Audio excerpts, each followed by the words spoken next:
Olá, meus irmãos em Cristo, sejam todos bem-vindos aqui no canal Fora do Sistema.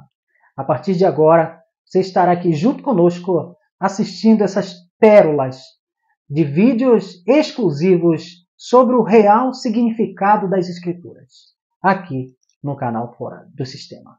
Assista ao vídeo e até a próxima. Eu realmente não gostaria de hoje estar aqui para ter que falar para você, mas é extremamente necessário. Estamos passando em um momento muito especial da história humana. E apesar de termos informações, livros, internet, escolas, faculdades, nós ainda vivemos em um mundo de muita escuridão e de muitas informações distorcidas e desencontradas. De muito engano, de muita exploração, onde o forte ele prevalece contra o fraco, onde o mais poderoso explora aquele que não tem poder. Enfim, nós vivemos em um mundo de homens que se comportam e vivem como animais. E a lei da selva prevalece o mais forte. Hoje, a maioria das pessoas que tem mais conhecimento, que tem mais poder, exploram as que têm menos conhecimento, as que têm menos poder. Mas não foi para isso que Deus nos deu capacidades extraordinárias. Não foi para isso que Deus nos dotou com dons extraordinários. Não foi para isso que Deus nos capacitou com poder, com conhecimento, com riquezas.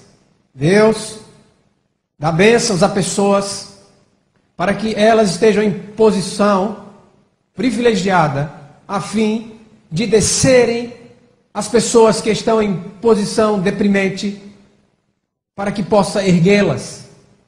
Jesus, quando esteve na terra, nos ensinou a nos dirigir a Deus como nosso Pai. Ora, se Ele é nosso Pai, e Ele é justo, e Ele é amor, como está escrito, então, meus amigos, significa dizer que, como um Pai justo, Ele dá aos seus filhos em igualdade, como filhos de Deus, como seguidores de Jesus Cristo, como irmãos que somos, em nome de Jesus, temos os mesmos privilégios, temos a mesma posição, temos o mesmo conforto e as mesmas facilidades. Se somos fortes, é para fortalecer os fracos. Se somos mais capacitados, é para ajudarmos os menos capacitados, para que eles, como nós, tenham acesso aos mesmos privilégios.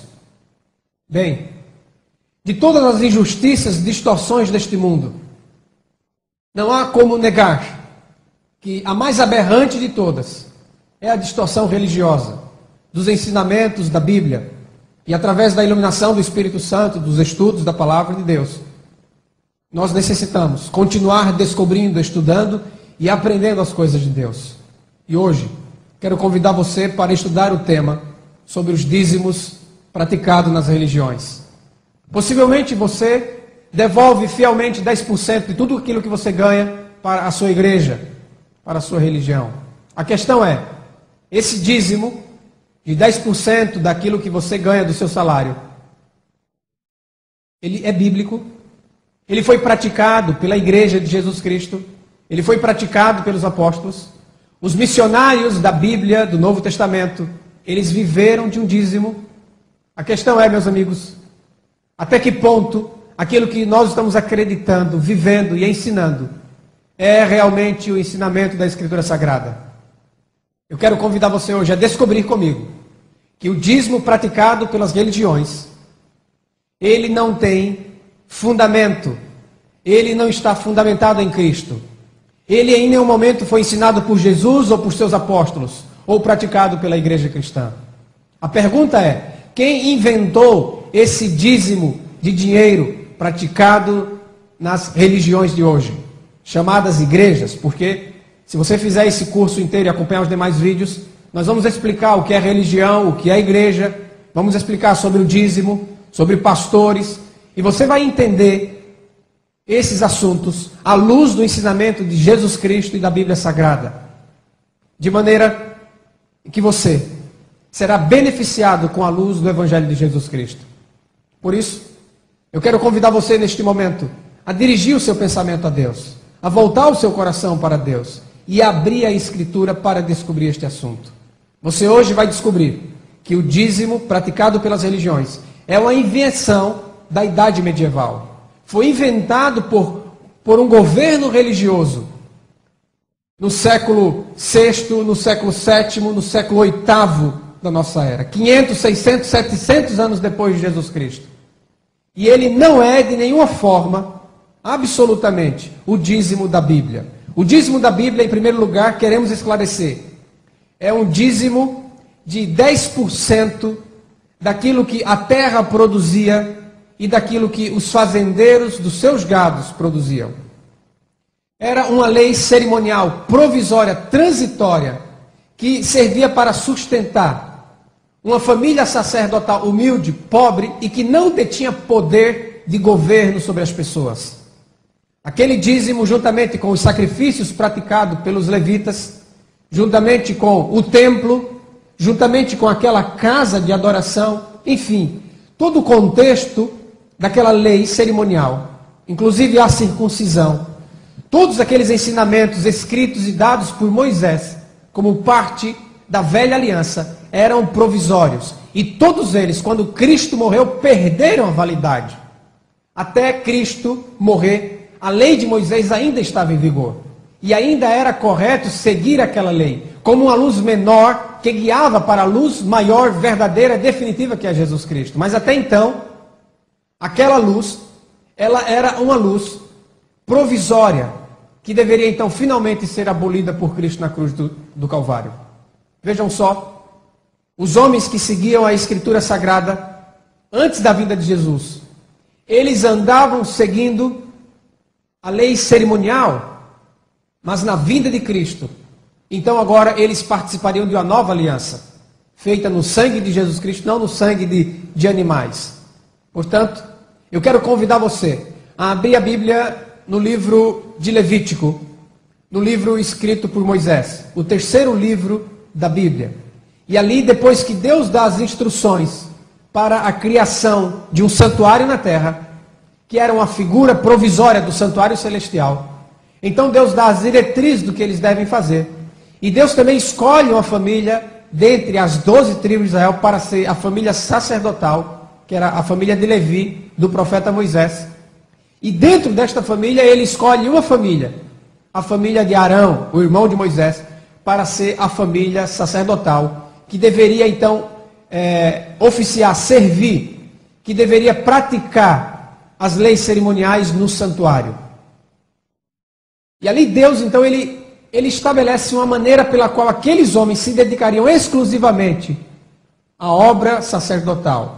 De que eles viveriam? Bem, em primeiro lugar, era proibido a eles ter qualquer propriedade. Eles deveriam ser um povo humilde, porque eles simbolizariam Jesus Cristo, que é o sumo sacerdote, é o verdadeiro sacerdote, o único sacerdote entre Deus e os homens, o único mediador, do qual aqueles sacerdotes eram apenas figura. Por isso eles deveriam ser humildes, de vida humilde, deveriam viver entre os pobres, não poderiam ter propriedades. Era-lhes assegurado unicamente a sua casa. Eles deveriam ter uma casa para morar, mas nada de riquezas, nada de luxos, nada de salários, não.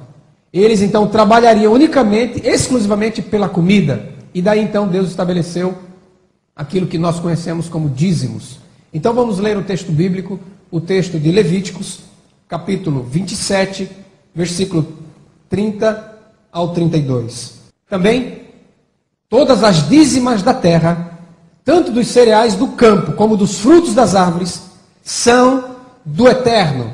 Santas são ao Eterno.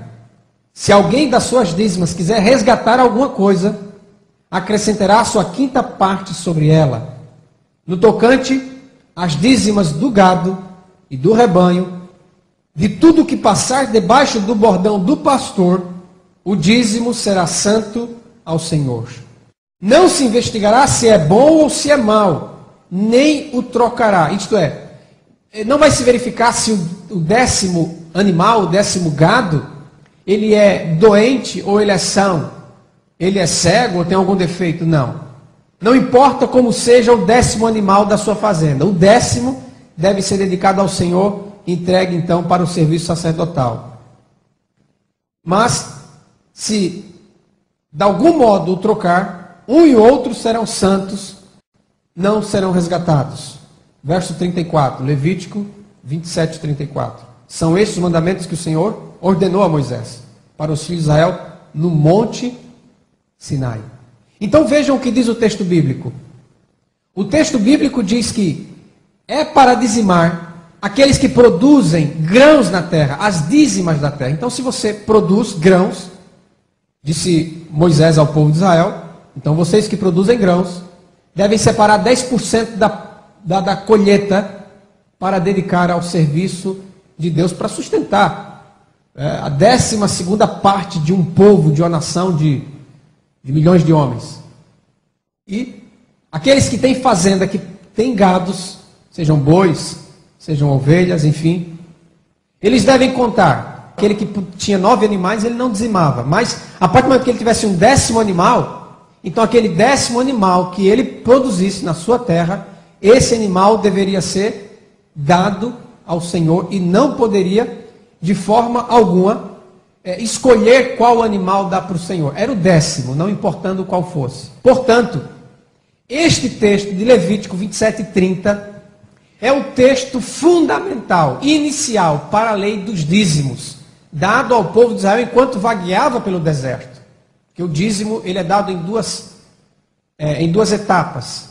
Ele é dado em primeiro lugar para o sustento dos sacerdotes e para o povo de Israel enquanto eles vagueavam pelo deserto, foi 40 anos. E depois Moisés adapta essa lei para o lugar fixo de adoração. E isso ele faz só em Deuteronômio. Então esse texto aqui de Levítico 27 e 30 é o texto base para a lei dos dízimos. Haviam outros tipos de profissões, diríamos assim, no meio do povo, mas nenhum outro tipo de profissão dizimava na Bíblia. Nenhum ferreiro, nenhum comerciante, nenhum vendedor, em nenhum outro lugar você vai encontrar na Bíblia alguém dando um dízimo de dinheiro ou de uma outra profissão. Era exclusivo para aquele que tinha animais e aquele que produzia grãos. Por isso você não vai encontrar em nenhum momento alguém que tem uma outra profissão entregando dízimos para o santuário. Na verdade, meus amigos, Deus não estava erigindo uma empresa, Deus não estava fazendo um comércio, Deus não estava negociando e vendendo bênçãos a ninguém, absolutamente. Isso fazia parte de uma aliança chamada Velha Aliança, que nunca foi propósito de Deus estabelecê-la na terra. Ele o fez por causa da dureza do coração do povo, que não queria encontrar o seu Deus. Por isso Deus estabeleceu com eles uma velha aliança. Veja o texto bíblico de Êxodo capítulo 19, quando Deus chama Moisés para se comunicar e dar a mensagem dele ao povo. Quando ele tira o povo do Egito, ele disse o seguinte: tendes visto o que fiz aos egípcios, como vos levei sobre asas de águia e vos cheguei a mim. Agora, pois, se diligentemente vocês ouvirem a minha voz e guardarem a minha aliança, então vocês serão a minha propriedade exclusiva, peculiar, especial, dentre todos os povos, porque toda a terra é minha. Vocês serão para mim um reino de sacerdotes e nação santa. São estas palavras, disse Deus a Moisés, que você falará aos filhos de Israel. Êxodo capítulo 19, versículos 4, 5 e 6. Então veja, o propósito de Deus era fazer de Israel uma nação de sacerdotes reais, de sacerdotes a serviço do rei, sacerdotes que serviam a Deus para o mundo inteiro. Mas estes homens, eles não estavam de forma alguma preparados e não aceitaram aquilo que Deus queria. Então Deus teve que fazer com eles uma velha aliança. Eu quero que vocês vejam qual foi a resposta do povo, a rejeição, o momento da rejeição. Êxodo capítulo 20, depois que Deus deu os 10 mandamentos, o povo que tinha presenciado os trovões, os relâmpagos, o clangor da trombeta, o monte fumegante. Então, quando Moisés desceu do monte, Êxodo capítulo 20, versículo 19, o povo disse a Moisés: Moisés, fala-nos tu e te ouviremos, porém não fale Deus conosco, para que nós não morramos. Entenderam? Você entendeu? Deus queria fazer do povo inteiro um povo de sacerdote, mas o povo não quis. O povo disse: não, Moisés, você vai ser o sacerdote, você vai falar conosco, não Deus. Não queremos que Deus fale conosco, nós queremos você. Então o povo estabeleceu ali quem? Um mediador. O povo estabeleceu para si um sacerdote. Respondeu Moisés ao povo: não temam, Deus veio para vos provar e para que o seu temor esteja diante de vocês, a fim de que vocês não pequem. Então Deus entende a rejeição do povo.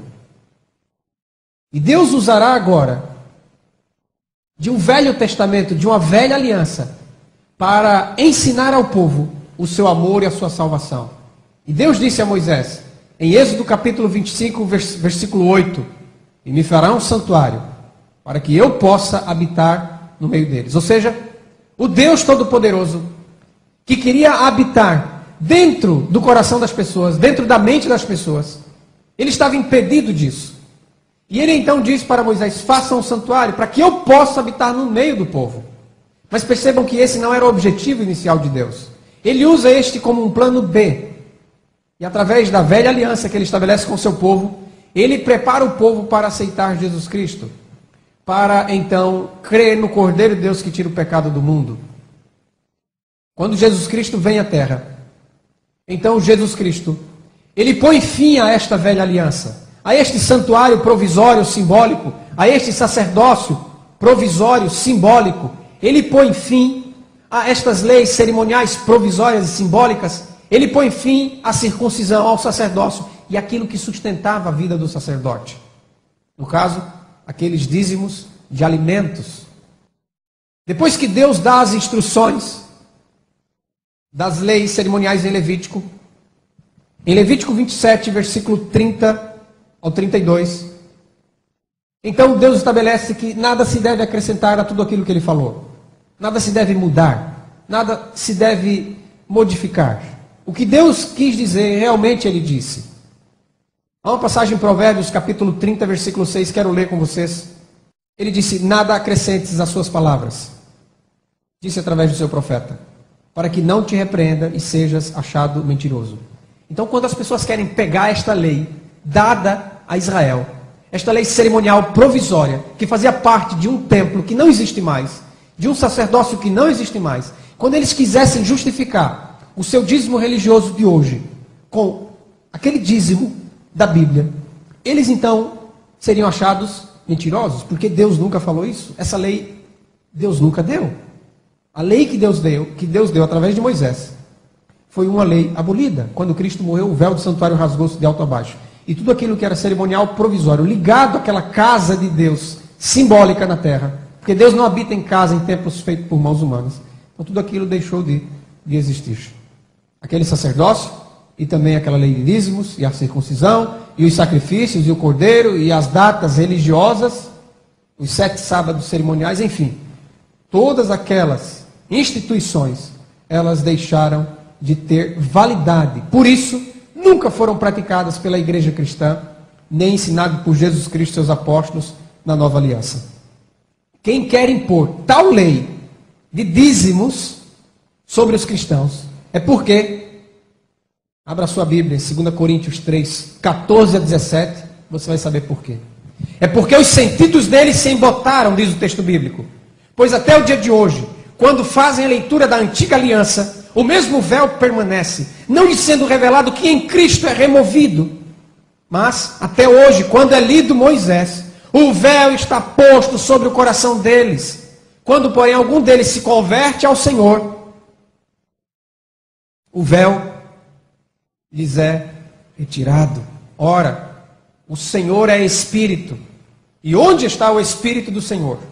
Aí há liberdade. 2 Coríntios, capítulo 3, versículos 14 até o 17.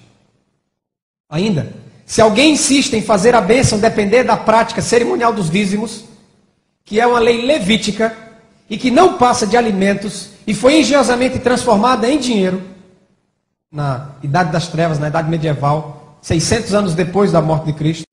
Contudo nós, abra sua Bíblia, 2 Coríntios capítulo 4, versículo 2.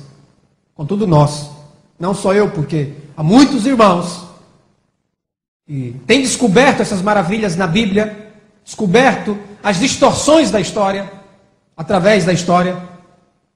Por isso nós também juntamente com os apóstolos de Cristo, nós todos aqueles que estão fundamentados na nova aliança, pelo contrário, rejeitamos as coisas que por vergonhosas se ocultam, não andando em astúcia, nem adulterando a palavra de Deus, antes nos recomendamos a consciência de todo homem na presença de Deus, pela manifestação da verdade.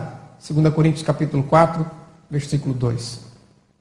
Adulterando a palavra de Deus astuciosamente, num passado distante, há 1.300, 400, há 1.500 anos atrás, e tornaram esse dízimo religioso um requisito de bênção ou maldição para os cristãos. Porém, Gálatas capítulo 3, verso 10.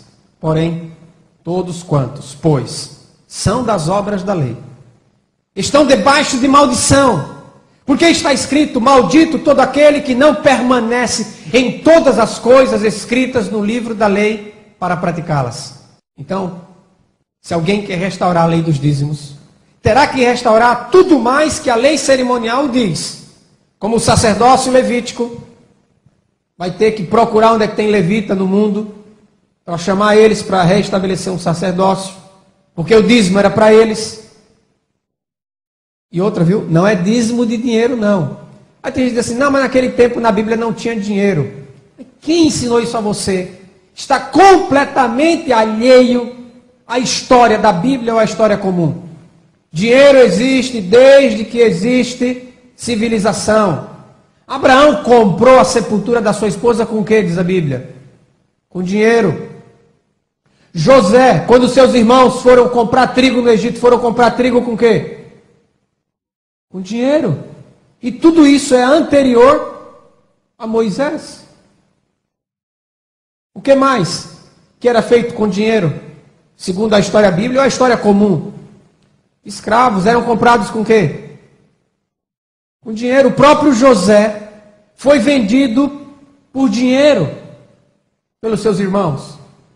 Examine a Bíblia e você vai ver que Abraão tinha muito dinheiro, diz a Bíblia. Tinha prata, Abraão. Tinha ouro, Abraão. Tinha muito dinheiro. Escravos comprados e escravos nascidos em sua casa. É lógico, porque Deus não estabeleceu um sacerdócio para viver de dinheiro do povo. Aquele sacerdócio deveria simbolizar Jesus Cristo. Deveria ser humilde. Deveria ter uma vida completamente desobstruída dos bens materiais.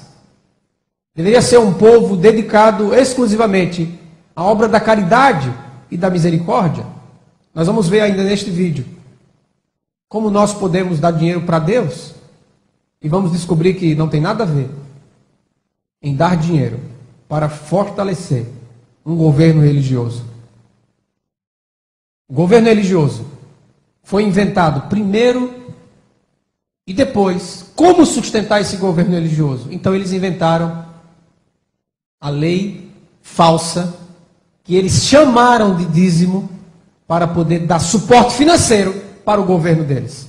Que nada mais é do que a criação de um domínio falso. Que futuramente, nas outras palestras, você vai descobrir exatamente o que é esta abominação desoladora. Então, se alguém quiser restaurar a lei dos dízimos, terá que restaurar tudo mais que a lei cerimonial diz. O sacerdócio vai ter que ir lá no Monte Sião, destruir a mesquita e reconstruir o templo de Israel, lugar onde tinha que ser levado obrigatoriamente os dízimos, porque era obrigado pela lei levar o dízimo ali. Terá também que restaurar os rituais do santuário, porque são inseparáveis do próprio santuário.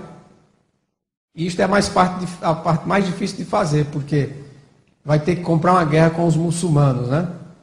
Também terá que restaurar a circuncisão, os sacrifícios, os rituais, os 7 sábados cerimoniais, enfim, tantas leis dadas ali por Moisés. Agora, se para sermos salvos, temos que dizimar, pegar 10% do que a gente ganha e dar para um governo religioso, e se a bênção e a maldição depende desta lei, Gálatas capítulo 2, 21, segue-se que Cristo morreu em vão. Se a justiça é mediante a lei, segue-se que Cristo morreu em vão. Deus, ele não está condicionando sua bênção às obras humanas. Deus amou o mundo de tal maneira que deu seu Filho. Ele deu, é gratuito. Evangelho da graça de Deus é gratuito. Aquele que tem fome, venha. Aquele que quer, venha sem dinheiro e sem preço. Comprem sem dinheiro e sem preço. Jesus disse, quem tem sede, vem a mim. E de graça receba a água viva. Se Deus deu seu Filho, porventura cobraria agora as demais bênçãos.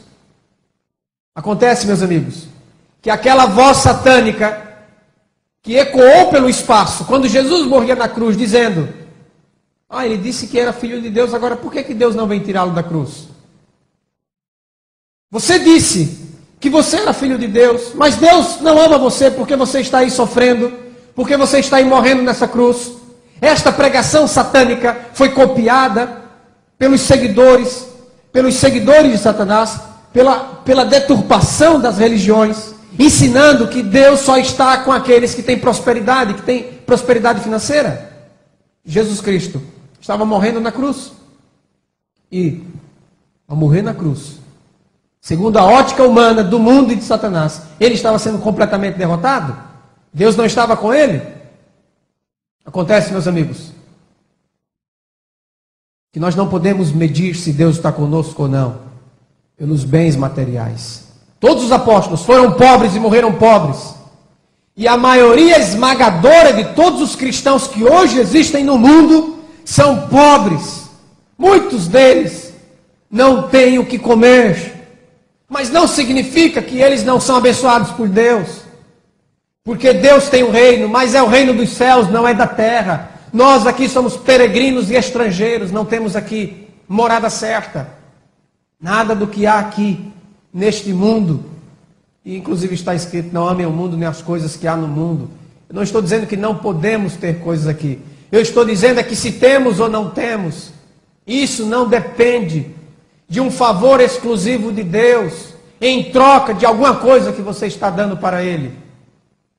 Se fosse assim, todos os cristãos sinceros seriam riquíssimos, os mais ricos da terra. Então o reino dos céus não seria dos céus, seria da terra. Nós agonizamos agora e sofremos agora por amor a Jesus Cristo, para então, como Jesus Cristo foi humilhado, nós completemos a sua humilhação, para que quando Ele se manifestar em glória, nós também sejamos manifestados em glória com Ele. De Cristo vos desligastes, vós que procurais justificar-vos na lei, da graça decaístes. Gálatas capítulo 5, versículo 4. Continuando o texto bíblico, porque nós, pelo Espírito, aguardamos a esperança da justiça que provém da fé. Porque em Cristo Jesus, nem a circuncisão, nem a incircuncisão tem valor algum, mas a fé que atua pelo amor. Vocês corriam bem. Quem vos impediu de continuar a desobedecer a verdade? Paulo dirigiu estas palavras aos cristãos da Galácia, porque eles, enganados por falsos cristãos, que ainda insistiam com a lei de Moisés, diziam que eles não seriam salvos se eles não circuncidassem. Meus amigos, o que a circuncisão era para os judeus, é a lei falsa dos dízimos para os cristãos hoje. Eles impõem a mesma coisa, e da mesma forma decorrem na mesma condenação. O dinheiro se tornou hoje, para as ordens religiosas e para os cristãos, que eles conseguem dominar um fator de bênção ou de maldição. Deveriam, contudo, modificar o nome de dízimo. Porque O dízimo bíblico não tem nada a ver com o dízimo religioso praticado hoje. Deveriam mudar o nome para imposto religioso, mensalão religioso, tributo religioso, qualquer outro nome. Mas não pode usar o nome dízimo bíblico, porque isto é corromper, modificar, adulterar a palavra de Deus. O dízimo é uma lei cerimonial de alimentos para um sacerdócio levítico da lei de Moisés, pertencente a um sacerdócio imperfeito, provisório, de um templo feito por mãos humanas, cujos serviços foram completamente abolidos. O dízimo de hoje, praticado pelas igrejas, não é o dízimo bíblico. E também não pode ser assim chamado. É como o batismo praticado com um pouco de água na cabeça. É chamado como batismo, mas na verdade, mundialmente conhecido como batismo, mas na verdade, não pode ser chamado de batismo, porque batismo na Bíblia, a palavra grega batismo, significa mergulhar, mergulhar em água. Então, tanto a palavra batismo, como a palavra dízimo, está com um sentido completamente adulterado, corrompido, fazendo a Bíblia dizer o que ela nunca disse.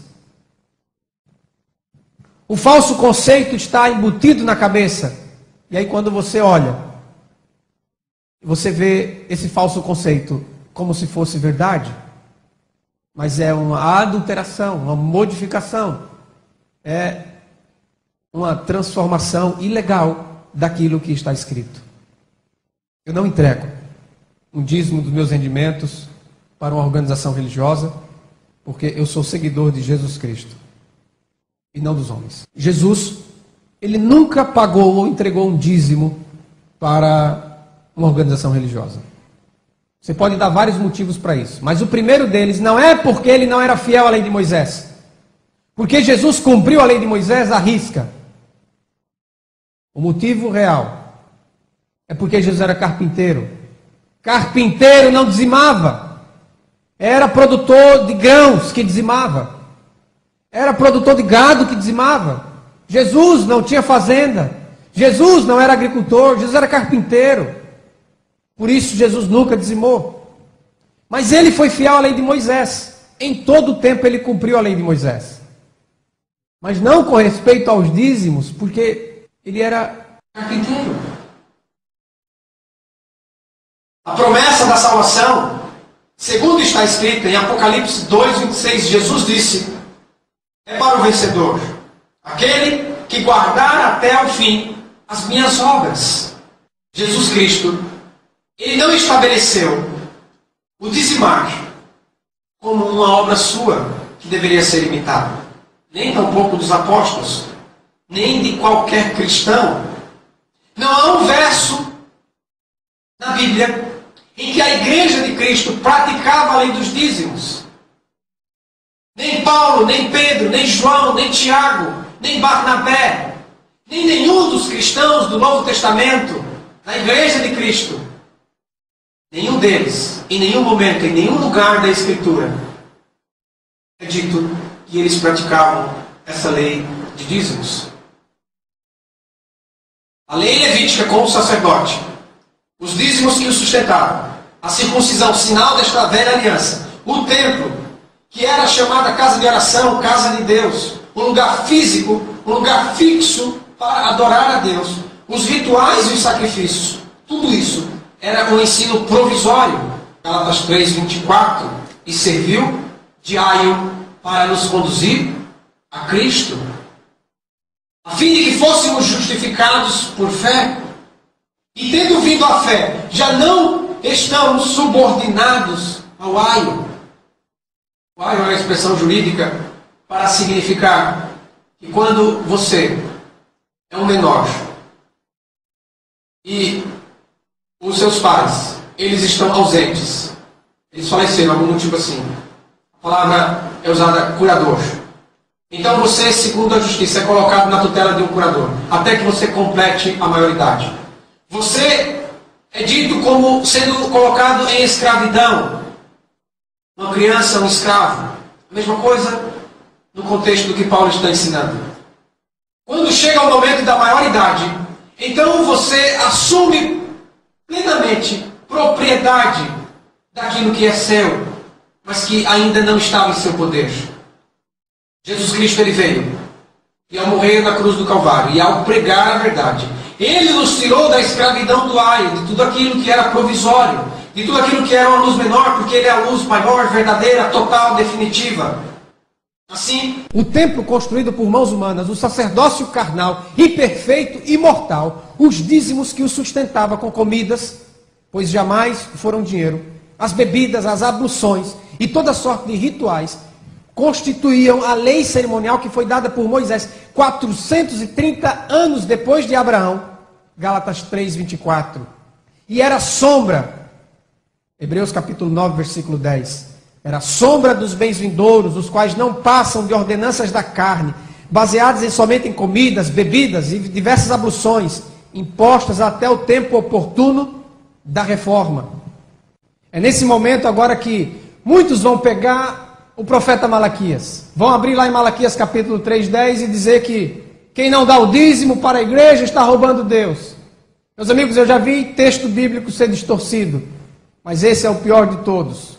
Em primeiro lugar, temos que lembrar que Malaquias defendeu a lei dos dízimos de alimento de que falou o profeta Moisés, para que houvesse comida no templo e jamais dízimo de dinheiro. Isso ele falou porque viveu no regime da lei de Moisés 400 anos antes da vinda de Jesus Cristo. Malaquias mesmo foi claro em seu discurso, baseado no que ele mesmo disse, a aliança de Levi. Malaquias capítulo 2, verso 8. Malaquias escreveu para defender a lei de Moisés. Malaquias capítulo 4, versículo 4. Malaquias é um profeta da velha aliança e não da nova aliança. Se você for seguir o que Malaquias disse, você terá que pegar 10% do que o seu gado tem, 10% do que o seu grão produz, e levar lá para Jerusalém e entregar. Não é para a tribo de Judá, não é para qualquer israelita, é para a tribo de Levi. Malaquias foi um profeta da velha aliança e não da nova aliança. Depois que Jesus Cristo veio, 400 anos depois de Malaquias, e ele morreu na cruz do Calvário, Efésios capítulo 2, verso 15, diz que ele aboliu na sua carne, porque ele é o Cordeiro de Deus que tira o pecado do mundo. Ele aboliu na sua carne, ele destruiu completamente com aquilo que era provisório. A lei dos mandamentos na forma de ordenanças. E Colossenses capítulo 2, 24. Tendo cancelado o escrito de dívida que era contra nós, e que constava de ordenanças, o qual nos era prejudicial, removeu-o inteiramente, encravando na cruz. Desta forma, não há um verso no Novo Testamento em que algum cristão praticou a lei de Moisés quanto aos dízimos. É por isso, meu irmão, minha irmã, meu amigo, que nenhum profeta do Novo Testamento se levanta contra esta igreja que não dizimava, que não praticava essa lei de dízimos. Por quê? Porque era uma lei de Moisés. Ora, a igreja do Novo Testamento, tão próspera, tão grande, tão expansiva, nunca praticou essa lei dos dízimos de Moisés. Mas nenhum profeta se levantou para repreendê-lo, como fez Malaquias, em Israel 400 anos antes. Mas quando algum cristão quis obedecer à lei cerimonial, circuncidando-se, então se levantaram profetas no Novo Testamento para dizer que não estavam obrigados a restaurar a lei de Moisés, que Jesus Cristo, ao morrer, aboliu esta lei provisória. Se alguém está pensando que tem que pegar 10% do que ganha para sustentar um pastor, o dízimo do seu salário, a pergunta é, onde está no Novo Testamento este verso? Amigo, em lugar nenhum. Nunca a igreja de Cristo ou qualquer cristão recebeu dízimo no Novo Testamento. Esse mandamento foi promulgado pelo homem e não por Jesus Cristo, o nosso pastor, o único pastor verdadeiro a quem devemos seguir. Afinal de contas, temos que responder à pergunta: então, quem inventou esse dízimo de dinheiro? Quando inventou esse dízimo de dinheiro? Por que inventou esse dízimo de dinheiro? Para quê? inventaram esse dízimo? No 6º século, depois da morte de Jesus, quando a igreja de Cristo não era como nos dias apostólicos, então já nem podemos dizer que era a igreja de Cristo, conhecida desde aquele tempo como igreja romana, ou católica romana, do Papa, foi quem inventou esse dízimo. No início, era algo voluntário para sustentar o novo governo que se estabeleceu na terra. Até então, todos os governos da história do mundo eram governos religiosos, mas nenhum deles era um governo em nome de Jesus Cristo. Surgiu agora no cenário mundial um novo governo religioso em nome de Jesus Cristo. E era uma mescla de Roma com uma mistura dos ensinamentos de Jesus Cristo. Isso foi uma novidade, um governo religioso de Jesus Cristo. Então, esse governo precisava de poder, e vocês sabem que eles teriam poder no dinheiro. Esse novo governo, que é uma continuação do Império Romano religioso não cristão, ele usou o nome igreja. Anos depois da invenção desse governo religioso e desse negócio chamado dízimo, então, já não era suficiente uma colaboração voluntária de 10% do que se ganhava. Foi então que em 785, depois de Cristo, o fervoroso rei Franco, da França, Carlos Magno, fervoroso, zeloso, defensor do catolicismo romano, então ele criou esse dízimo praticado pelas igrejas até o dia de hoje. Ele, em 785 depois de Cristo, baixou o decreto do dízimo praticado hoje ainda pelas religiões. Onde você pode encontrar e fundamentar isso historicamente? Bem, para você ver a história da criação do dízimo religioso, você pode consultar a enciclopédia Rialp, enciclopédia americana. Mas talvez você não conheça essa enciclopédia. Não se desespere.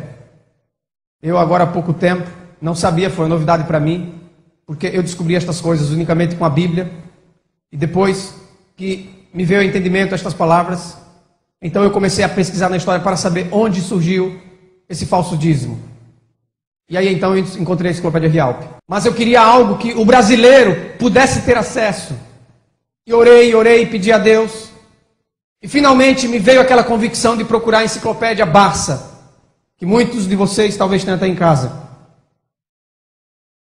Eu abri a enciclopédia Barça no verbete dízimo. Caros amigos, é impressionante como ali está contada a história do surgimento do dízimo que hoje se pratica nas religiões. Pega a enciclopédia Barça. Aquele registro é fiel da história.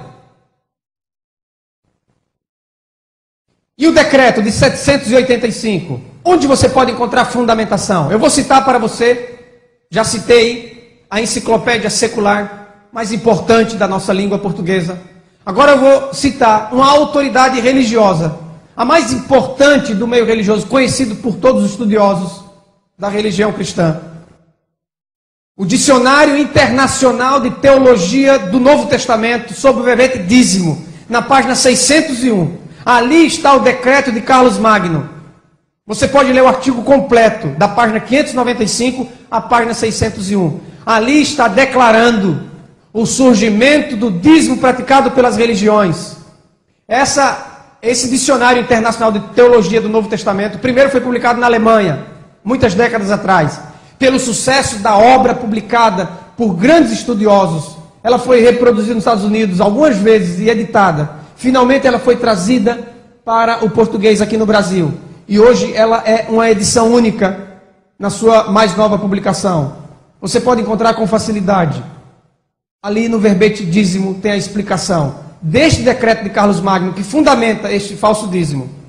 Então, pervertendo as escrituras, os líderes religiosos da Idade das Trevas, Idade Medieval, que foi o período governado pela religião católica romana, foi o Império Romano religioso cristão, que por 1000 anos dominou o mundo.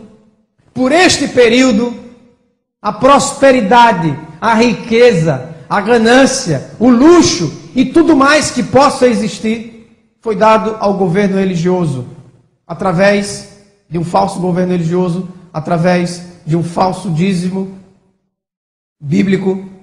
Perverteram as Escrituras, esses líderes, nesse período que foi conhecido como Idade das Trevas, a noite escura da terra, enfim, esses 1000 anos, auxiliados pelos reis, porque era junto a religião e o poder político. Criaram então um sistema financeiro inteligentíssimo, deturpando o que Deus havia dado para o povo de Israel.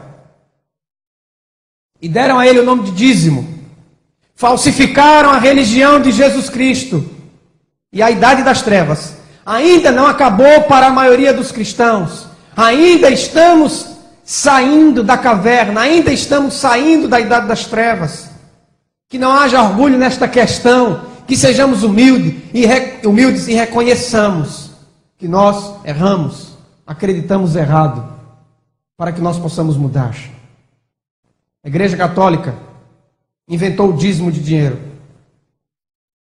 e também inventou o governo religioso. E ela é considerada pelos evangélicos, pelos protestantes, como sendo a besta do Apocalipse, como sendo o Papa o representante de Satanás.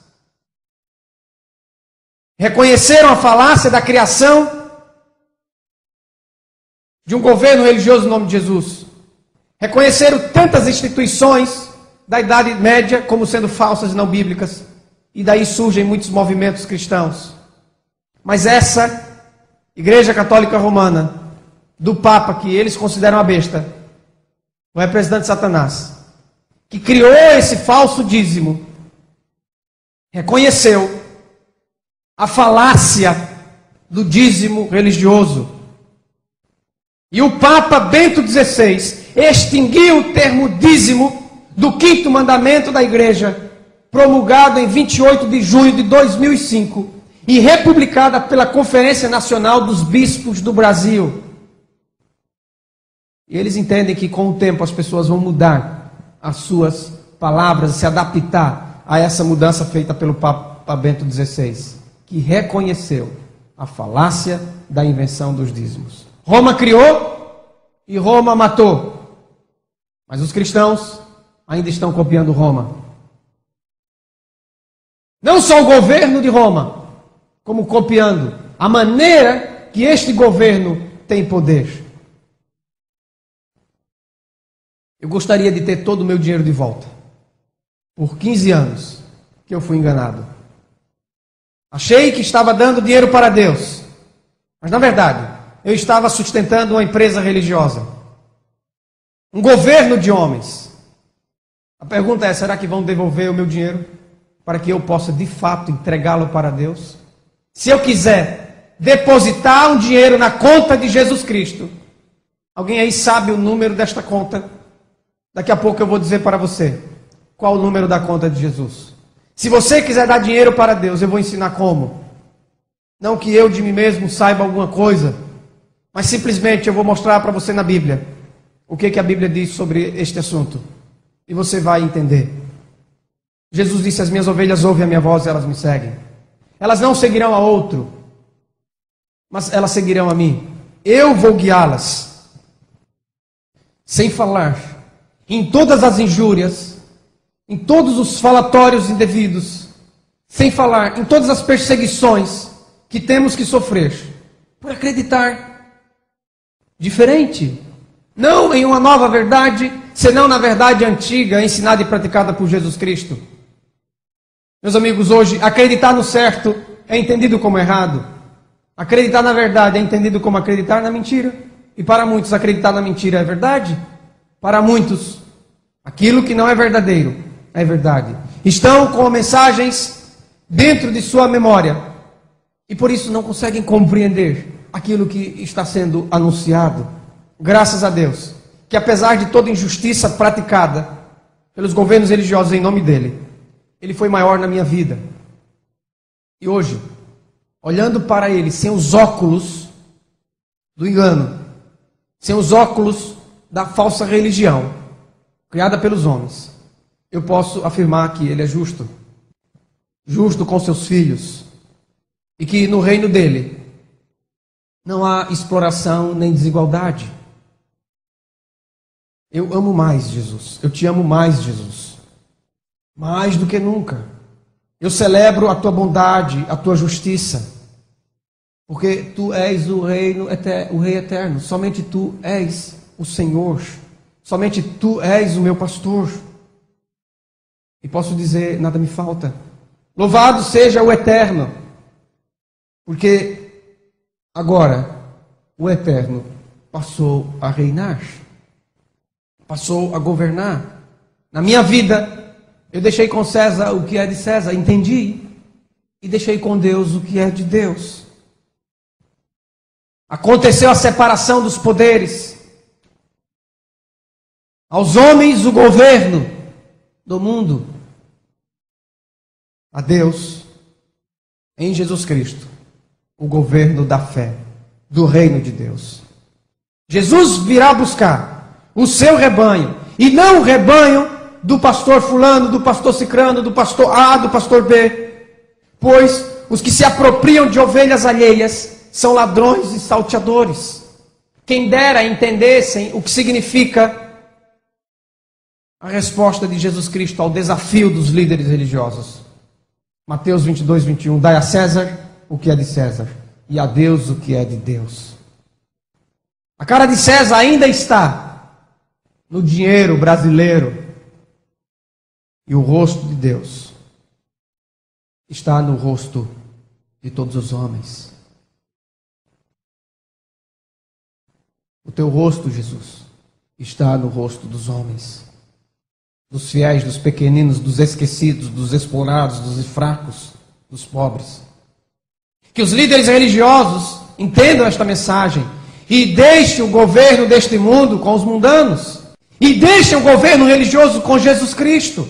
Agora é o momento de aproveitar a democracia. Se candidatem a líderes legítimos no mundo do povo e possam, em nome do povo, pelo povo e para o povo, governar. Mas não fazer isso em nome de Deus. Quando os apóstolos pensaram em um governo religioso liderado por Cristo e partilhado com eles, Jesus lhes disse, Marcos capítulo 10, verso 42 a 45. Primeiro Jesus chamou eles assim.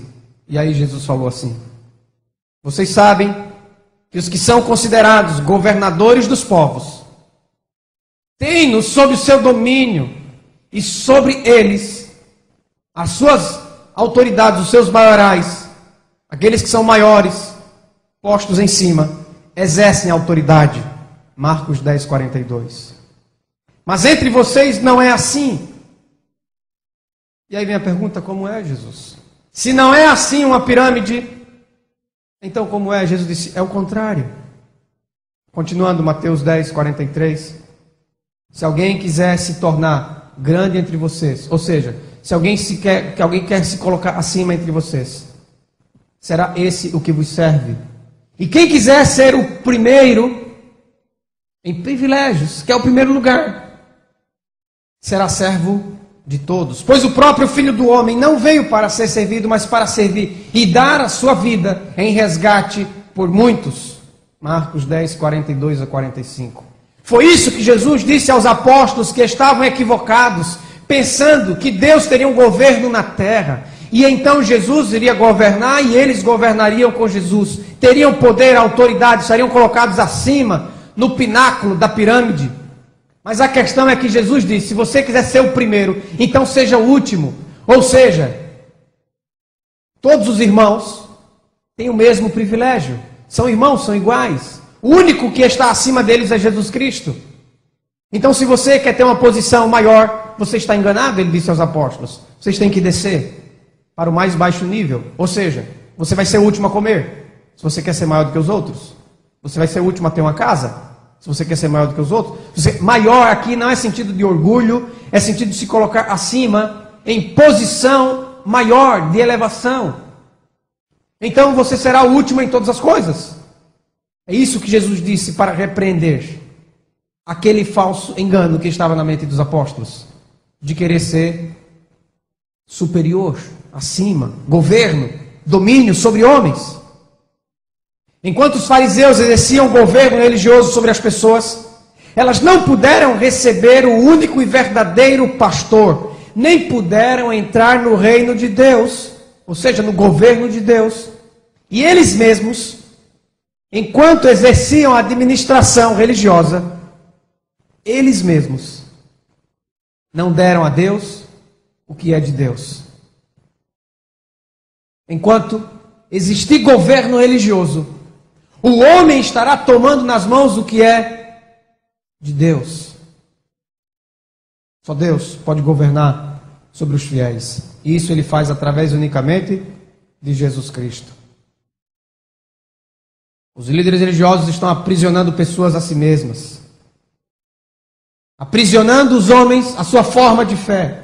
A vida dos homens que confiam em sua liderança religiosa é transformada a base da pirâmide do seu governo religioso. Quando Jesus falava do reino dos céus, é porque é dos céus mesmo, e não da terra. Eu continuo orando, agora mais do que nunca, com uma clareza maior. Venha Deus, venha a nós o teu reino, que venha o reino dele, porque o reino dele está vindo. Mas, enquanto este reino não vem, ele é um reino espiritual, que está no meio dos homens, e que está dentro dos filhos de Deus. São Lucas 17, 20 e 21. Jesus foi interrogado pelos fariseus sobre quando viria o reino de Deus. E Jesus respondeu para eles.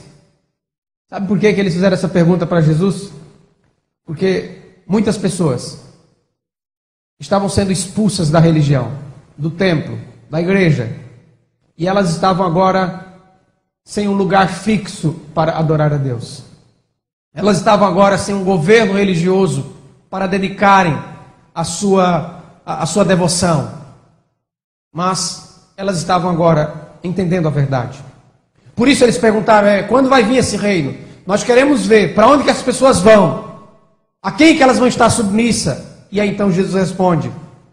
Ele disse, não vem o reino de Deus com visível aparência. Nem vão dizer, ele está aqui ou lá ele está, porque o reino de Deus está no meio de vocês. Jesus responde assim aos fariseus, o reino de Deus está no meio de vocês, o governo de Deus, o domínio de Deus está no meio de vocês. E vocês não estão percebendo, porque o reino de Deus é espiritual. Ele acontece agora espiritualmente, falando no coração daqueles que se tornam filhos de Deus através de Jesus Cristo pela fé. Você pode entrar agora no reino de Deus, ao sair do reino, do governo, do domínio dos homens.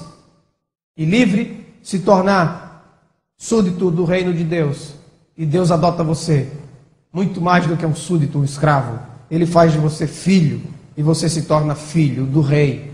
E então você participa do reino de Deus, como filho. Quem rejeita qualquer governo religioso e faz de Jesus o seu único pastor, vivendo as práticas e os ensinamentos de Jesus Cristo, ensinamentos estes de caridade, então ele está vivendo a religião de Deus. O que passa disso é a religião dos homens. Através do governo religioso, então os mercadores da fé, como empresários que são, praticam o mercado ilegal e clandestino, o comércio das almas, de pessoas. O nome do negócio, igreja. Os nomes sagrados, Deus, Jesus, Bíblia, são apenas usados como propaganda do negócio, como produtos de um mercado. Aquele que não poupou o seu próprio filho, antes por todos nós o entregou, porventura não nos dará graciosamente com ele todas as coisas? Romanos 8,32. Em Cristo nos foram dadas todas as coisas, todas as bênçãos de Deus. Não há bênção maior para recebermos posteriormente Se Jesus é o seu pastor, nada falta para você. Todas as bênçãos Deus já lhe deu. Ele não precisa de dinheiro para abençoar você. Em nenhum momento as bênçãos já são nossas pela fé, por acreditarmos em Jesus Cristo.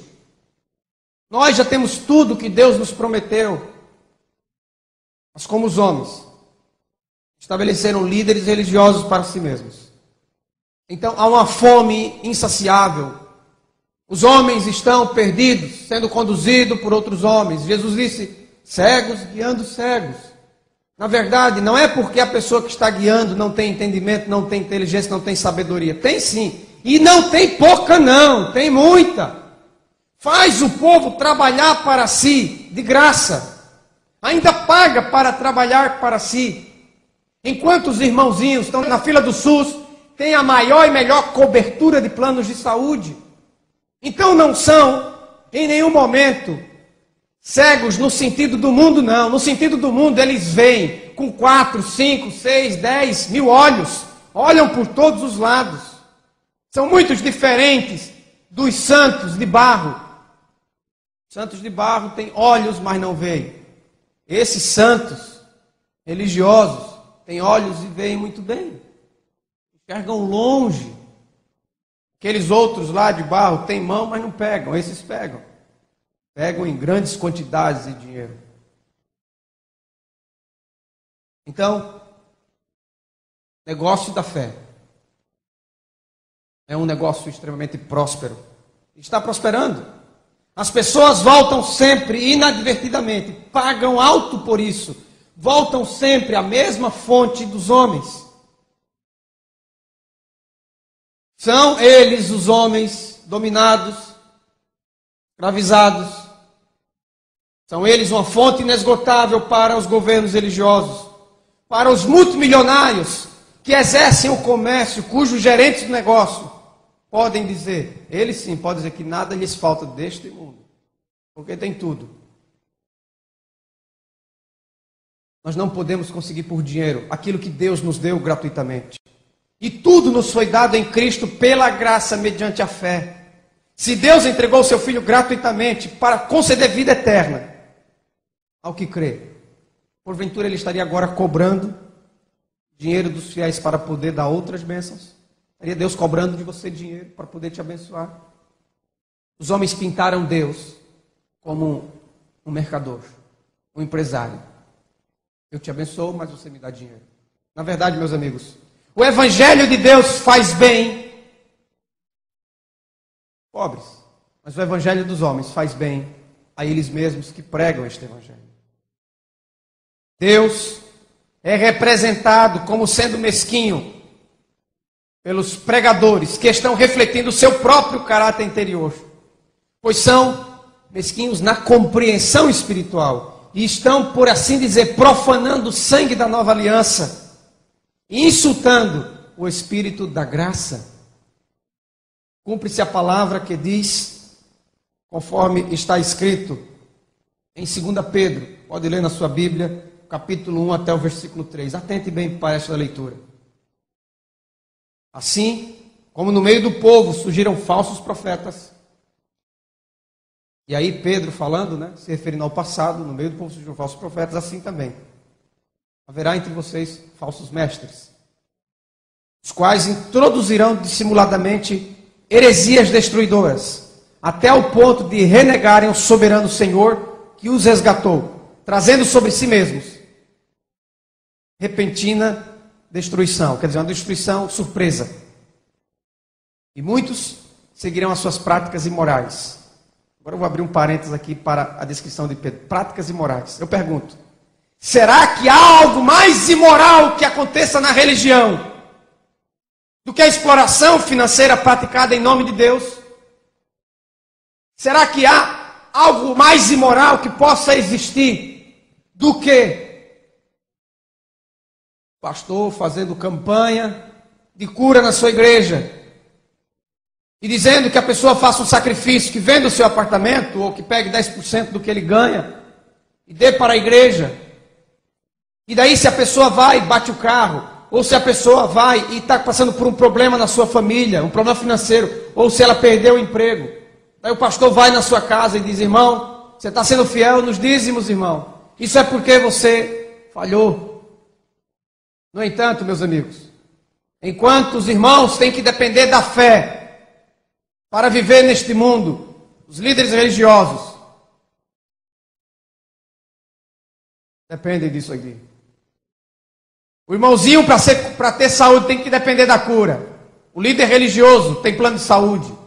O irmãozinho tem que crer na fé que o carro dele vai ser guardado, mas o líder religioso tem plano, tem seguro do seu carro, tem seguro de vida, tem a melhor escola para os seus filhos, tem a melhor casa da cidade, do bairro. E o irmãozinho, não é pecado ter casa, ter piscina, ter carro, viajar o mundo inteiro, se hospedar no hotel de 5 estrelas. Pecado é fazer isso em nome da religião, em nome de Deus. Isso é um pecado grave. Há muitos homens de Deus fazendo isso. Há muitos homens de Deus colocados no lugar errado. Mas eles são homens de Deus, mas não o suficiente para perceber que almoçar na churrascaria de R$50, enquanto tem muitos irmãos que não têm o que comer. Eles são homens de Deus, mas não que enxerguem suficiente para perceber que isso é pecado. Quero chamar a sua atenção agora para você depositar dinheiro na conta de Jesus Cristo. Eu não sabia, mas eu descobri que Jesus Cristo tem uma conta corrente, e você pode depositar o dinheiro diretamente para Ele. E faça isso, e você será realmente recompensado. E você vai ver que aqui não tem um jogo de interesses, nem Deus está comprando você, nem a sua fé. Continuando ainda Pedro, 2 Pedro, capítulo 2, versículo 1 a 3. E muitos seguirão as suas práticas imorais, e por causa deles será difamado o caminho da verdade. Meus irmãos, existe maior difamação do caminho da verdade que possa o governo religioso estar dando com as suas práticas imorais de toda espécie? Por que isto acontece? Por que o líder religioso estuprou a criança? Estuprou a mulher? Por que o líder religioso saiu com a mulher do irmão? Por que há casos de pedofilia? Aí dizem: não, isso acontece em todos os lugares. Meu irmão, isso acontece em todos os lugares, sim, meu amigo. Mas isso não acontece onde Deus governa. Isso acontece onde o homem governa. E acontece que aos homens darem para si mesmo líderes religiosos, tomando o lugar de Jesus Cristo e sustentando o governo religioso, deram para eles acesso à sua intimidade que pertence unicamente a Jesus Cristo. O problema não é que padres não casam, porque tem pastores casados praticando as mesmas barbaridades. O problema é que estes homens são ovelhas e devem viver como ovelhas e deixar o lugar de líder religioso para Jesus Cristo. Aí vai acabar todo esse problema. Nós temos que matar o mal na raiz. É uma expressão. Ou seja, nós temos que resolver o problema na sua origem. E a origem do problema é liderança religiosa. Homens sendo guiados por homens. Quando Jesus disse: são cegos guiando os cegos, não é porque aquele que guia não tem inteligência e não tem visão. É que aquele que guia tem uma visão mundana. Porque aquele que tem a visão espiritual, ele não guia ninguém. Jesus é o guia. Jesus é o pastor. Jesus vai à frente. Todos nós somos irmãos iguais. E olhamos uns para os outros no mesmo nível e não um acima do outro. Continuando, também movidos de ambição por dinheiro, disse Pedro, profetizando: farão comércio de vós.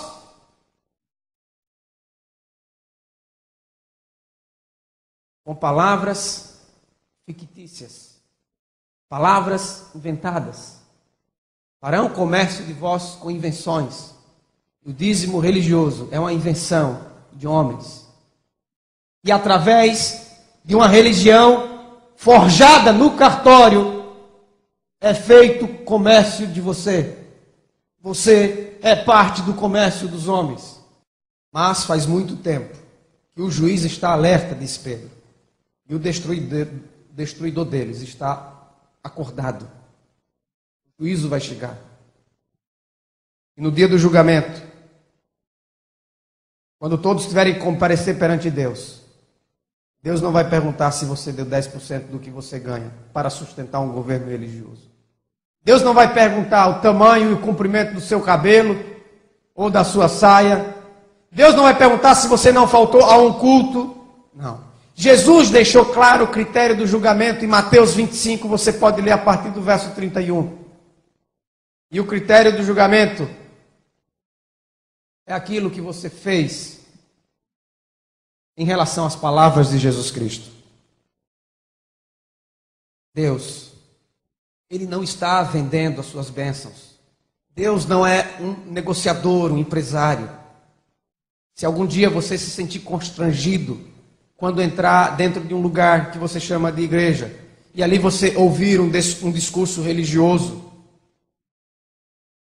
acusando você, te repreendendo, insistindo, quem sabe até agressivamente envergonhando você, chamando você de ladrão por não entregar 10% que você ganha para o sustento do governo religioso, para a pregação do evangelho, isto é, para os cofres da organização religiosa, ou por qualquer outra exigência que aquele lugar chamado igreja fizer para com você. Então você pode processar a referida empresa religiosa por praticar tal infâmia e vergonha, por danos morais, enfim. A mais distorcida parte da Escritura que pode existir no mundo, até onde eu consegui compreender, é aquela que fala Malaquias capítulo 3, versículo 10. Eu quero citar só como exemplo o voto escrito, publicado, não de forma ampla, por isso para muitos vai ser uma surpresa, mas de forma restrita para os administradores que governam a fé e a religião dos homens. Quero citar como exemplo o voto desta organização religiosa. Olha o que ela disse: o dízimo é do Senhor e deve ser devolvido à casa do tesouro, à tesouraria da associação. Você está me perguntando aí, de que organização religiosa é? Bem, você pode encontrar essa citação no livro Regulamentos Eclesiásticos Administrativos, da Divisão Sul-Americana da Igreja Adventista do Sétimo Dia, 1998. Você vai encontrar isso na referência V12.5. Ali você vai encontrar isto que eu estou dizendo. É o chamado livro de praxes, conhecido. Estou só dando um exemplo, mas isso é a compreensão de toda a organização religiosa, todo governo religioso. Vou ler outra vez a citação do que está escrito. O dízimo é do Senhor e deve ser devolvido à casa do tesouro, à tesouraria da associação. Ou seja, será que a escritura de Malaquias 3:10, aquele profeta de Deus, mas um profeta da velha aliança, será que ele concorda em sua verdadeira interpretação que as contas bancárias da associação das religiões é a casa do tesouro de Deus? Ainda que nenhum cristão, em sã discernimento, acredite nisso, na verdade, os homens estão sendo cúmplices dessa interpretação.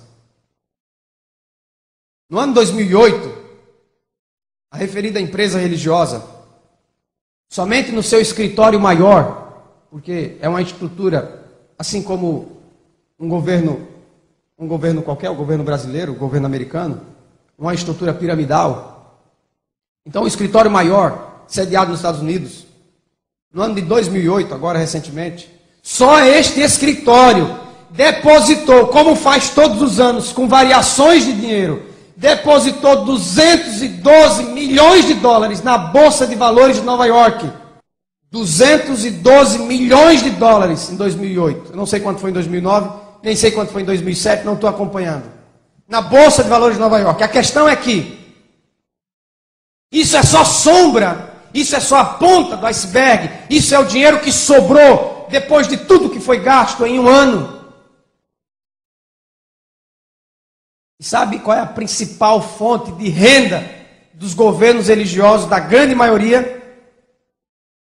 É o chamado dízimo. Então, do que sobrou dos dízimos de um escritório, São Geral, da chamada Igreja do Sétimo Dia, uma poderosa empresa religiosa, o que sobrou, 2008, foi para a Bolsa de Valores de Nova York. E foi 212 milhões de dólares. São coisas que os fiéis não têm a mínima consciência do que acontece. Nem como o dinheiro é gasto, nem sabe quantos bilhões de reais se arrecadam a cada ano pelos cofres da organização religiosa e nem sabe como é gasto, enfim, nem sabe o tamanho da concentração de poder que tem os administradores que governam as organizações. As organizações religiosas rejeitaram o governo espiritual de Deus e seguem o seu próprio estatuto e o seu próprio governo. E como resultado da exploração dos fiéis enganados, enriquecem mais e mais. Os fiéis pensam que estão enviando dinheiro para Deus, mas na verdade estão cooperando com a religião dos homens, fazendo-os cada vez mais poderosos. Estas ordens religiosas nomeiam homens e exaltam homens. Também eles usam esse poder que possuem, para rebaixar homens e humilhar homens. É bom aqueles que eles dizem que é bom, é ruim aqueles que eles dizem que é ruim. E quando chegam ao máximo da sua tolerância, eles simplesmente eliminam. Mas quando eles chegarem ao máximo da tolerância de Deus, cairão todos em um só dia. Todos eles. Exatamente como foi com Jerusalém. Que antes tinha sido a menina dos olhos de Deus, como disse Zacarias capítulo 2, versículo 8. Mas a menina dos olhos de Deus cresceu, virou uma mulher, se prostituiu, adulterou, e está em adultério, é uma prostituta, e ainda não estão vendo. Assim foi com Israel, assim foi com Roma, assim foi com as demais organizações religiosas, os demais segmentos religiosos. Todos copiaram o governo da terra, oposição ao governo de Deus. João capítulo 12, versículo 6. Cita que Judas, que era chamado tesoureiro dos apóstolos, ele repreendeu Maria, a Madalena, por ter dado uma oferta a Jesus de um perfume cheiroso, derramando sobre sua cabeça, sobre seus pés. Então Judas, ele repreendeu a atitude daquela mulher, porque deu diretamente para quem? Para Jesus. Judas, ele queria ser o atravessador da bênção que aquela mulher estava retribuindo, da bênção que aquela mulher estava desfrutando, enfim, da bênção que era aquela mulher e do seu contato direto a Jesus Cristo. Judas queria se colocar no meio dos dois. Judas não entendia. Judas era diabo. Mas ele não foi diabo sempre. Ele se torna com as rejeições progressivas. Ninguém é diabo simplesmente porque acredita no erro. Se torna diabo por continuar acreditando no erro, quando a verdade é anunciada e proclamada. João 12,6 diz que Judas disse isso, não porque tivesse cuidado dos pobres, mas porque era ladrão, e tendo a bolsa tirava o que nela se lançava. Quando Paulo foi pregar, e teve um encontro com os apóstolos, que foram chamados antes dele. Gálatas 2,10, Paulo disse que a única coisa que eles recomendaram a Paulo foi que se lembrasse dos pobres, o que também ele disse, me esforcei por fazer, Gálatas 2,10. E depois, quando Paulo prega a igreja de Coríntios, 2 Coríntios 9,9, ele diz, como está escrito, distribuiu, deu aos pobres, e a sua justiça permanece para sempre. Hoje, a palavra de Deus vai ensinar você como ajudar financeiramente a obra de Deus. Como depositar dinheiro diretamente na conta de Jesus Cristo. Mateus 25, 31 a 46, vou ler de uma forma resumida. Jesus disse, tive fome e você me deu comida. Eu tive sede e você me deu bebida. Eu era um mendigo e você me hospedou, arrumou uma casa para mim. Eu estava nu e você me vestiu. Eu era enfermo e você foi me visitar. Talvez você não tinha o poder de me curar, mas você foi lá me ver, no leito de morte. Não diz que você foi me curar, diz que você foi me ver. Eu estava preso e você também foi me ver. Jesus Cristo se tornou homem, se identificou com todo homem. Há muitas pessoas que estão presas hoje, porque não tiveram o privilégio de nascer em uma família estruturada. Por isso, com uma mãe muitas vezes prostituída, um pai muitas vezes drogado, com 3 anos de idade aprendeu as coisas erradas, com 5 anos aprendeu a fumar, com 10 anos aprendeu a roubar, com 15 anos aprendeu a usar drogas pesadas, com 17 aprendeu a traficar, com 18 matou alguém, com 19 estava preso, está preso até hoje. Mas ele é simplesmente fruto de uma estrutura, de uma sociedade injusta, desigual, exploradora. Para existir um poderoso tem que haver muitos fracos, um sábio tem que haver muitos ignorantes. A questão é, meu amigo, se ele tivesse nascido talvez no seu lar, ele não seria um preso. Jesus disse, vá ver o preso. Sempre que o fizestes a um destes meus pequeninos irmãos, a mim o fizeste, disse Jesus. Uma melhor tradução para o texto grego, pequeninos, seria esquecidos. Então vamos reler o texto. Sempre que o fizestes a um destes meus esquecidos irmãos, a mim o fizeste. Então hoje, eu digo para você, onde está a conta corrente de Jesus Cristo? É a conta do pobre. Provérbios capítulo 19, versículo 17. Quem se compadece do pobre, a Deus empresta, e Ele lhe paga o seu benefício. O pobre é aquele que está em posição de inferioridade, é aquele que está abaixo de você e não acima de você. Você tem que mandar força, não para cima, força para baixo, para levantar quem está no chão. Você tem que mandar dinheiro não para cima, é para baixo, para tornar o desigual igual a você. Ele tem que dormir no seu colchão, ele tem que morar na sua casa. São forças de expressão de linguagem, o que eu estou querendo dizer. Em nome da religião, nós não podemos ter mais do que os outros. Nós podemos ter mais do que os outros em nome do nosso trabalho comum, normal, em nome do povo, pelo povo, para o povo, como quer que seja, o mundo político, ou por uma empresa, por um concurso que você passou e está ganhando bem. Então você pode isso, mas não em nome da religião, não em nome de Jesus Cristo, não ganhando às custas da ignorância e da fraqueza do povo. Não, em nome de Jesus. O que você tem que fazer, em nome da religião, é mandar para baixo e não para cima, é erguer o que está caído, é ir ao necessitado, prestar um culto verdadeiro a Deus. Não é se envolver com pessoas que estão de barriguinha cheia, em um lugar, em um ambiente maravilhoso, ficar cantando alegremente, enquanto ao seu lado, milhares e milhares estão morrendo de fome, com a barriguinha vazia. Quando milhares e milhares estão chorando lá fora, adoecidos, enfermos. Nós temos os nossos problemas. E não é em uma casa chamada igreja que serão resolvidos. Não, é na vinda de Jesus Cristo. Temos que olhar para Jesus, ignorar os nossos problemas e ir atrás daqueles que estão com problemas maiores do que os nossos. E em nome de Jesus, ajudar essas pessoas. O pobre é aquele que está em posição de inferioridade. São os esquecidos, os injustiçados, os indefesos. São os inválidos. É qualquer um que está em desvantagem em relação a você. Se você quer adorar a Deus, adore a Deus, amando, ajudando, salvando aquele que está abaixo de si. Hoje, nós aprendemos que o dízimo das religiões é falso. E dar dinheiro para Deus, ou para a obra de Deus, ou para Jesus, é dar para os necessitados. Vamos tirar o foco do homem. Vamos deixar de exaltar o homem. E vamos colocar os homens em igualdade. Em nome de Jesus Cristo, não pode haver nem rico, nem pobre. Grande, pequeno. Líder e liderados. Governantes e governados. Maiores e menores.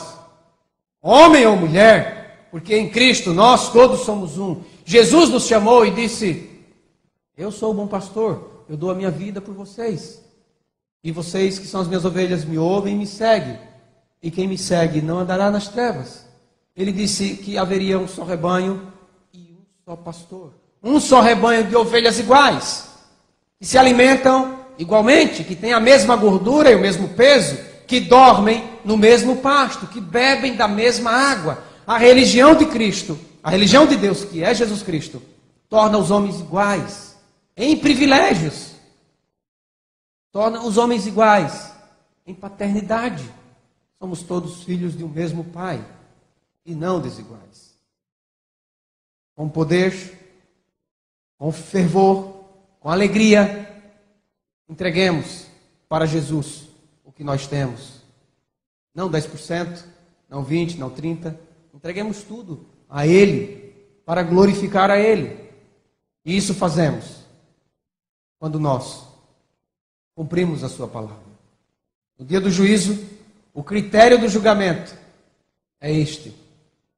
E neste julgamento, hoje, há comprovações claríssimas de que as organizações religiosas, os governos religiosos, são os mais réprobos, condenáveis que possam existir.